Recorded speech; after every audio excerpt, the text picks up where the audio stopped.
During the pandemic, it's been hard for families to be apart from their loved ones in long-term care. Many are relying on window visits and Skype to keep in touch.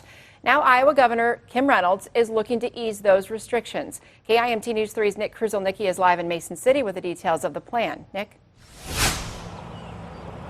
Well, Amy, no exact date has been released by the governor just yet, but the Iowa Department of Public Health released a 13-page document detailing on how care homes can begin reopening back up to the public.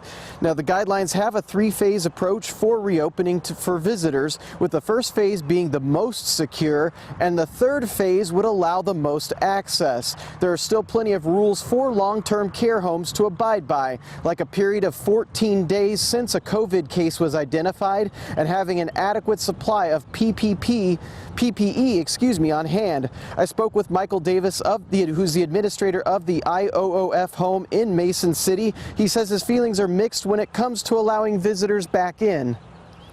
Honestly, I feel like it is scary due to the nature of COVID-19. But, on the other hand, you do see that the importance of family members having moments with their loved ones. Now, Davis also told me, even with the reopening here on the horizon, his first priority is to protect the folks living here because they're the ones most vulnerable to the coronavirus. Live in Mason City, Nick Kruszalnicki, KIMT News 3. Thanks, Nick. According to Public Health, more than 1,500 people have tested positive for COVID-19 in Iowa long-term care facilities. A little more than half have recovered. Nearly 300 people have died.